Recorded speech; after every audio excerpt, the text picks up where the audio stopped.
السلام علیکم ورحمۃ اللہ وبرکاتہ۔ الحمد للہ نحمده ونستعینه ونستغفره ونؤمن به ونتوکل علیہ ونعوذ باللہ من شرور انفسنا ومن سیئات اعمالنا من يهده الله فلا مضل له ومن يضلله فلا هادی له ونشهد أن لا إله إلا الله وحده لا شريك له ونشهد أن محمدا عبده ورسوله أما بعد أعوذ بالله من الشيطان الرجيم بسم الله الرحمن الرحيم أتى أمر الله فلا تستعجلوه سبحانه وتعالى عما يشركون ينزل الملائكة بالروح من أمره على من يشاء من عباده أن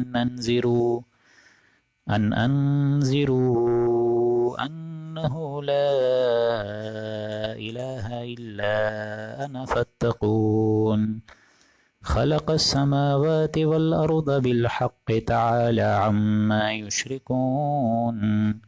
خلق الإنسان من نطفة فإذا هو خصيم مبين رب اشرح لي صدري ويسر لي أمري واحلل عقدة من لساني يفقهوا قولي اللهم إنك عفو كريم تحب العفو فاعف عنا اللهم لا تدع لنا في مقامنا هذا ذنبا إلا غفرته ولا هما إلا فرجته ولا كربا إلا نفسته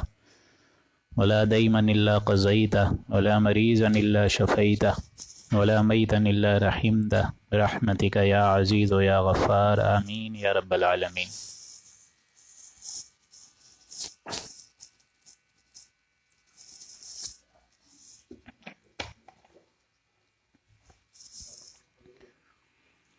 سامعین محترم، آج اللہ کے نام سے ہم بسم اللہ کرنے جا رہے ہیں 16ویں سورت قرآن مجید کی سورہ نحل، اور یوں سمجھیے کہ جو 14واں پارہ ہے یہ بھی اسی سورہ مبارک کے ساتھ مکمل ہو جائے گا، اور اس کے بعد جو سورت آئے گی وہ ہوگی سورہ بنی اسرائیل، 15ویں پارے کا آغاز اس سے ہوگا۔ کافی طویل سورت ہے یہ مکی سورت، اس میں 128 آیات اور تقریباً 16 رکوع ہیں، اور مکی صورتوں کا جو سلسلہ جاری و ساری تھا وہ آپ سب حضرات کے علم میں ہے کہ یہ اب تیسرا سب گروپ ہم پڑھ رہے ہیں 3 صورتوں کا۔ اس سے پہلے آپ لوگ کو یاد ہے 3 منفرد جامع ترین صورت آئی، سورہ یونس، سورہ یوسف اور سورہ ہود۔ سورہ یونس میں آخری رکوعوں میں حضرت یونس علیہ السلام کے قوم کا ذکر، سورہ ہود میں بیسک وہی انبیاء اور رسل کا معاملہ، پری ابراہمک اور پوسٹ ابراہمک رسولوں کا واقعہ۔ سورہ یوسف اپنے جامعیت اور یوں سمجھیے اپنے مزاج کی ایک واحد صورت قرآن مجید کی کہ جس میں پوری کی پوری صورت ایک نبی کے واقعات پر ہیں جو ہیں حضرت یوسف علیہ السلام۔ پھر آگے چلے ہم لوگ 3 مزید ہم صورت پڑھ چکے ہیں پچھلے ہفتے میں، سورہ رعد، سورہ حجر اور سورہ ابراہیم۔ سورہ رعد تو ہم پہلے پڑھ چکے تھے، پھر سورہ ابراہیم اور سورہ حجر، تو گویا کہ زمانے نزول کے اعتبار سے اب جو سورہ مبارک آ رہی ہے سورہ نحل، یہ بھی 3 گروپس کے 3 صورتوں کے جوڑے کی شکل میں ہے۔ یہ بڑی صورت 16 رکوع جیسا میں نے کہا، اسی طریقے سے ایک اور بڑی صورت اس کے بعد جو آئے گی وہ بنی اسرائیل ہے، وہ بھی بڑی صورت ہے، اور اس کے بعد جو تیسری صورت ہے وہ سورہ کہف ہے۔ اگر آپ سب حضرات کو یاد ہو تو میں نے بتایا تھا یہ جو مکی دور کا گلدستہ چل پڑا ہے یہ چلے گا سورہ مومنون 18ویں پارے تک۔ گویا کہ یوں سمجھیے فروری تک ہم لوگ انشاءاللہ العزیز کم و بیش پوری مکی صورتوں کا یوں سمجھیے جائزہ لیں گے۔ تو یہاں پہ اب یہ بات واضح ہو جانی چاہیے کہ جس طرح سورہ انعام میں اللہ کی نعمتوں کا بیان تھا، اللہ کی صنائی اور قدرت کا بیان تھا، سورہ نحل بھی بڑی منفرد اس اعتبار سے ہے کہ اللہ کی شان غفاری، شان ستاری، نعمتوں کی جامعیت کا جو اصل بیان آپ لوگ کو یہاں نظر آئے گا وہ بہت کم ہے کہ بقیہ آپ لوگ کو قرآن مجید میں نظر آئے جتنا کھل کے آپ لوگ کو اس سورہ مبارک۔ اور اسی کے طور پر ایک اور صورت ہے سورہ روم اس کے مضامین بھی اور سورہ نحل کے مضامین بھی گہری مشابہت رکھتے ہیں۔ ویسے تو قرآن مجید اللہ کی توحید کی اور کبریائی کی عظمتوں کو بیان کرنے میں اپنے آپ میں کوئی مثال نہیں رکھتا، تو یہ آپ لوگ پڑھیں گے کہ آہستہ آہستہ یہ باتیں واضح ہوتی رہیں گی۔ تو اب ہم بسم اللہ کرنے جا رہے ہیں سورہ نحل سے، اور نحل کا مطلب ہے شہد کی مکھی۔ اس سے آگے آپ لوگ پڑھیں گے سورہ نمل، وہ ہے چونٹیاں، یعنی یہ ساری مخلوقات جو اللہ نے پیدا کری ہیں، یہ بیسیکلی تمام مخلوقات اللہ کی توحید کا منہ بولتا ثبوت ہے۔ اعوذ باللہ من الشیطان الرجیم، بسم اللہ الرحمن الرحیم۔ اتی امر اللہ فلا تستعجلوہ، اللہ کا موقع آ گیا، اللہ کا حکم آ گیا، اللہ کا امر آ گیا، تو اب جلدی مت مچاؤ۔ سبحانہ وتعالی عما یشرکون، اللہ تعالیٰ پاک ہے، بلند ہے، اعلیٰ ہے، عرفہ ہے، بالا ہے سب سے، اور بالخصوص ان شرک سے جو تم بیان کرتے ہو۔ یعنی کیا مطلب ہے اس کا کہ جب رسول اللہ کی بعثت کا لوگوں نے انکار کرنا شروع کر دیا، جیسا کہ سورہ حجر کے آخری رکوع میں آپ لوگ پڑھ چکے ہیں کہ انا کفیناک المستہزئین، کہ نبی آپ کا یہ مذاق اڑا رہے ہیں تو بے شک ہم آپ کے لیے کافی ہو جائیں گے، انا کفیناک المستہزئین۔ تو اسی لحاظ کو یہاں پہ ہی کنٹینیو کرتے ہوئے بتایا گیا کہ عطا امر اللہ، اللہ کا امر آ پہنچا ہے، تو اب یہ کافر جلدی نہ مچائیں۔ نہیں، جب رسول اللہ کی بعثت کا ایک طریقے سے ان لوگوں نے انکار کیا، ان کو رسول نہ تسلیم کرا، انہوں نے جو نبوت کا اعلان کیا اس کو پس ڈال دیا، تو معاملہ تو اب وقت کا رہ گیا ہے صرف، کہ کتنے وقت کے بعد اب ان پہ عذاب آئے گا۔ یہ تو اللہ کے بارے میں ہے، اللہ کے معاملے میں، اللہ اور ان کفار کے درمیان کا معاملہ ہے کہ اب یہ صرف ٹائم لمٹ رہ گئی ہے۔ رسول اللہ نے حق و باطل کا فیصلہ کر کے سنا دیا، تو اب یہ انتظار کر رہے ہیں اس فیصلہ کن وقت کا کہ وہ عذاب جلدی ان کفار پر آئے، مکے کے لوگوں پر آئے۔ فلا تستعجلوا، تو اب یہ جلدی نہ مچائیں اس چیز کی، اس واقعتاً جو شے نازل ہوگی ان پہ، یعنی اللہ کا عذاب کا کوڑا، اور بالخصوص یہ عذاب کا کوڑا ان لوگوں پر 2 مرتبہ ہوا ہے۔ ایک سورہ انفال میں آپ پڑھ چکے ہیں سارا کا سارا معاملہ غزوہ بدر کا، اور سورہ آل عمران میں غزوہ احد کا۔ تو یہ دو بڑے بڑے مراحل آئے ہیں جن پر یہ اللہ تعالیٰ نے عذاب الہی، استیصال جو کہتے ہیں عذاب الہی، جس سے بڑے بڑے سردار ان کے مارے گئے، 70 بڑے سردار جو ان کے مارے گئے، کافی سردار ان کے قید ہو گئے۔ تو مکے میں اللہ تعالیٰ نے ہر قوم کے لیے یہ سمجھ لیجیے الگ الگ طور پر عذاب اترا ہے۔ قوم نوح، قوم ہود، صالح، شعیب، کسی کو چنگاڑ نے پکڑا، کوئی غرق کر دیا گیا محلات سمیت، اور کچھ جو ہے وہ محلوں میں سے نکال کے پانیوں میں غرق کیے گئے۔ یہ ساری چیزیں ہیں اللہ کے عذاب کی صورتیں ہیں، لیکن یہ مکے کے لوگوں پہ ایک الگ قسم کا عذاب آیا ہے کہ ان کو بھی اسی طریقے سے جیسے کہ فرعون والوں کو اپنے محلوں سے نکال کر سمندر میں غرق کرا، ویسے ہی کہ یہ کفار اب جس چیز کی جلدی مچا رہے ہیں وہ فیصلہ کن وقت قریب آیا چاہتا ہے، یعنی وہی غزوہ بدر اور احد میں جو ان کے ساتھ ہوا ہے، اور بالخصوص غزوہ بدر میں، کیونکہ غزوہ احد میں تو خود مسلمانوں کی ایک قسم کی غلطی تھی جس کی وجہ سے وہ جو فتح تھی وہ شکست میں تبدیل ہو گئی تھی۔ سبحانہ وتعالی عما یشرکون، اللہ تعالیٰ پاک ہے، بلند ہے، اعلیٰ ہے، عرفہ ہے، بالا تر ہے ان تمام چیزوں سے، ان تمام شرک سے جو تم بیان کرتے ہو۔ ينزل الملائکۃ بالروح من امرہ علی من یشاء من عبادہ، یہ آیت بہت اہم ہے، اور ابھی تو لسنرز نہیں ہیں لیکن بعد میں انشاءاللہ سن لیں گے جب وہ آئیں گے، کہ اللہ تعالیٰ ينزل الملائکۃ بالروح، اللہ اتارتا ہے، اللہ سبحانہ و تعالیٰ اتارتا ہے بالملائکۃ، ينزل الملائکۃ بالروح، وہ اپنے فرشتوں کو اتارتا ہے، من امرہ، اپنے امر کی ایک روح کے ساتھ، علی من یشاء من عبادہ، اپنے بندوں میں سے جس پر چاہتا ہے اتار دیتا ہے۔ اور یہ اتارتا کیوں ہے؟ انذروا انہ لا الہ الا انا فاتقون، وہ اتارتا ہے اس لیے، وہ بندوں کو چنتا ہے اس لیے، ان تک وہی اس لیے پہنچاتا ہے اپنے اینچیوں کے ذریعے، اپنے فرشتوں کے ذریعے، کہ یہ خبردار کر دو کہ اللہ کے سوا کوئی عبادت کے لائق نہیں ہے، انا فاتقون، اور صرف میرا تقوی حاصل رکھو، صرف میرا تقوی لو۔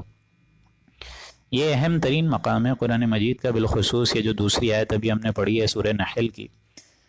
کہ اس کے لفظی معنی تو یہ ہیں کہ وہ اللہ اتارتا ہے اپنے فرشتوں کو اپنے امر کی ایک روح کے ساتھ اپنے بندوں میں سے